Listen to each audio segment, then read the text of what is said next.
Straight cis men, gather, because we need to have a conversation.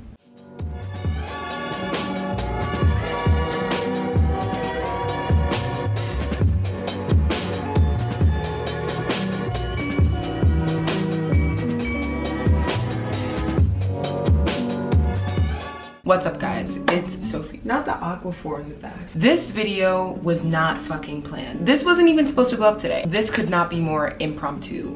Today we are talking slash ranting slash educating about the truly significant differences between the dating app experience for women and men. What triggered this video was because I actually am going on a date tonight. Not a date, but like meeting up with somebody that I met on Tinder tonight, which I'm used to doing. I've been using Tinder for like a good year plus. It hasn't been consistent for that period of time. Like there are times where I'll go months without using it at all. There are times where I'm like barely using it, and then there are times where I'm like avidly using it. I would say I'm at a point in time right now where like I've recently like been using it. Since I've started using Tinder, like I'm a paranoid bitch, right? As most women are. Me, just like that's just in my personality because I grew up in New York City, and part of the way that my parents raised me was very fear-based. Like, don't do drugs because this will happen. Don't drink because this will happen. Like, don't get on a bus alone because this will happen. It was very fear-based. So like, I'm a paranoid bitch. Like, I get paranoid about a lot of things, which can hurt and help in some instances, but especially with Tinder, where I feel the general consensus for women that use that app is that you have to be fucking careful. Like, you have to be careful. Literally, my last TikTok was this. Hi, if you live in Philly or know anybody who does, please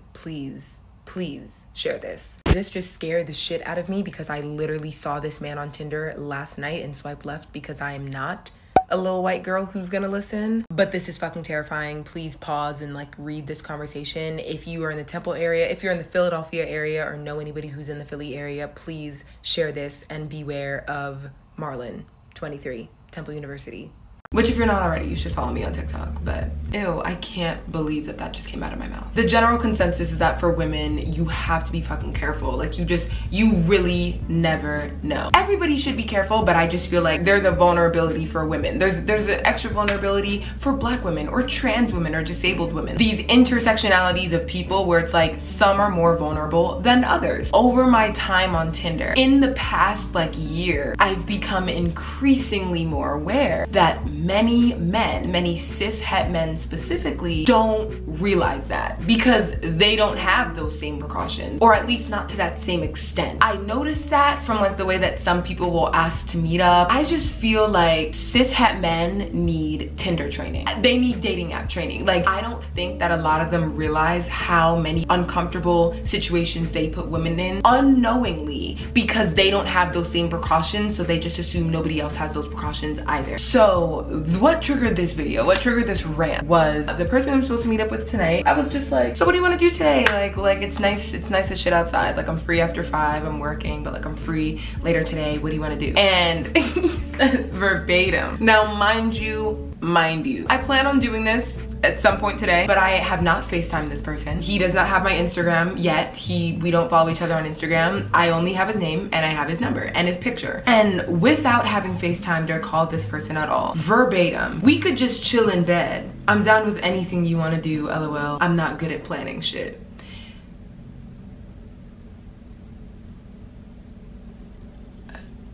I think for context, I should give you guys my checklist rundown of what I do before I invite somebody to my apartment. Here's Sophie's preventative getting chopped up into little pieces by a guy she met on Tinder checklist. Number 1, I have to have your Instagram so that I can do a softly intricate stalking, you know, just to make sure that you're fucking legit, because even using Instagram, you can't even fully do that off the bat. Like, I need like some type of social media. A red flag is if just like I meet somebody on Tinder and they have absolutely no social media, even though I've had instances like that before. Which is what brings us to number 2. I have to FaceTime you. I literally stopped talking to somebody because they had an Android. I've done that before, and then they ended up getting an iPhone, and now we talk all the time. There were reason for the Android thing. There were definitely reasons other than that. I just like will not send you a good morning text in green. Like I just refuse to do that. But back to the checklist. I have to have FaceTimed you. I have to have talked to you. I have to have seen you and your face and spoken to you. Not even just before I invite you to my place, before we meet. I would say number 3 is ideal. It should be a standard. There have been times where I bypassed number 3. Number 3, I normally do like to meet somebody outside in a public setting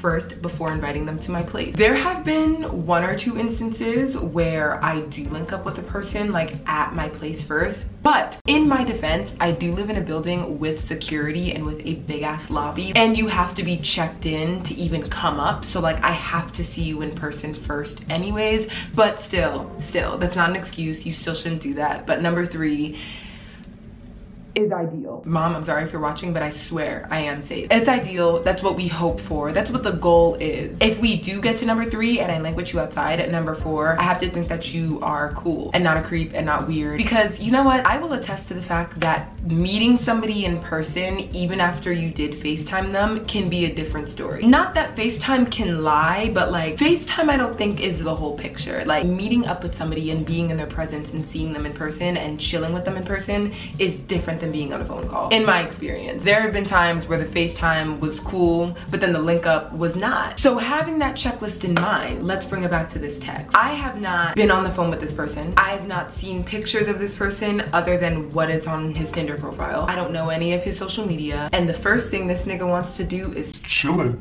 Bad. Obviously that insinuates sex. However, here's my thing, right? I don't know if his intention is to chop me up in little pieces and throw me in the dumpster. My mind is not thinking that he's a serial killer. I don't think that he is, but it's more so the fact that you never know and you have to be cautious. But then also number 2, even if you're not a serial killer, like I genuinely don't know if it's just me. No, I know it's not just me. I say that all the time. I say like the most general shit that so many people relate to, and I'm like, I don't know if it's just me. I know that I'm not the only one that needs to link you and talk to you and have a conversation with you other than text before deciding to have sex with you. Now this is just one example out of like probably 50 that I could sit here and give in this video. Just things that guys say before the link up. Giving you an invite to come over to their place at 11 p.m. like for the first link up. Asking if you have any roommates and if they're home like before going into your apartment. Just little shit that like without knowing that you aren't creepy or have ill intentions will just always come off as creepy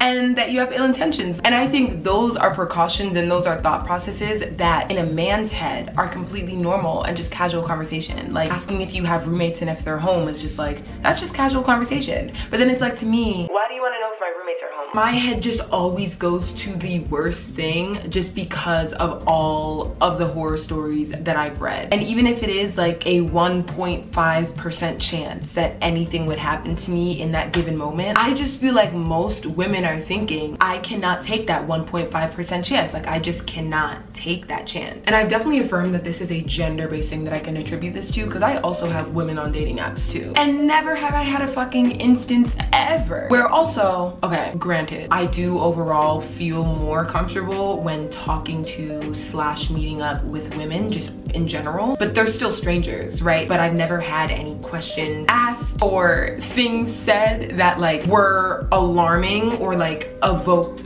panic or paranoia. Maybe it's just that like men are more of a threat. Yeah, I don't know. But in my experience of being on Tinder, I don't know how it is on Hinge or any of the other ones because I really just have Tinder. In my experience, niggas be scary. Niggas be scary. So yeah, if you've had this same experience, please let me know. If a nigga's ever asked you if your roommates were home, please let me know, because that's surprisingly happened like quite a few times. If a nigga's ever like invited you to his place to link, if you're picking me up too, like I've had people ask to like pick me up in like their car or something, and you always have to just be so cautious about that shit and just like, nah bro, I'll get myself there for the first link. I'll get myself there. Getting into a nigga's car on the first link is very scary.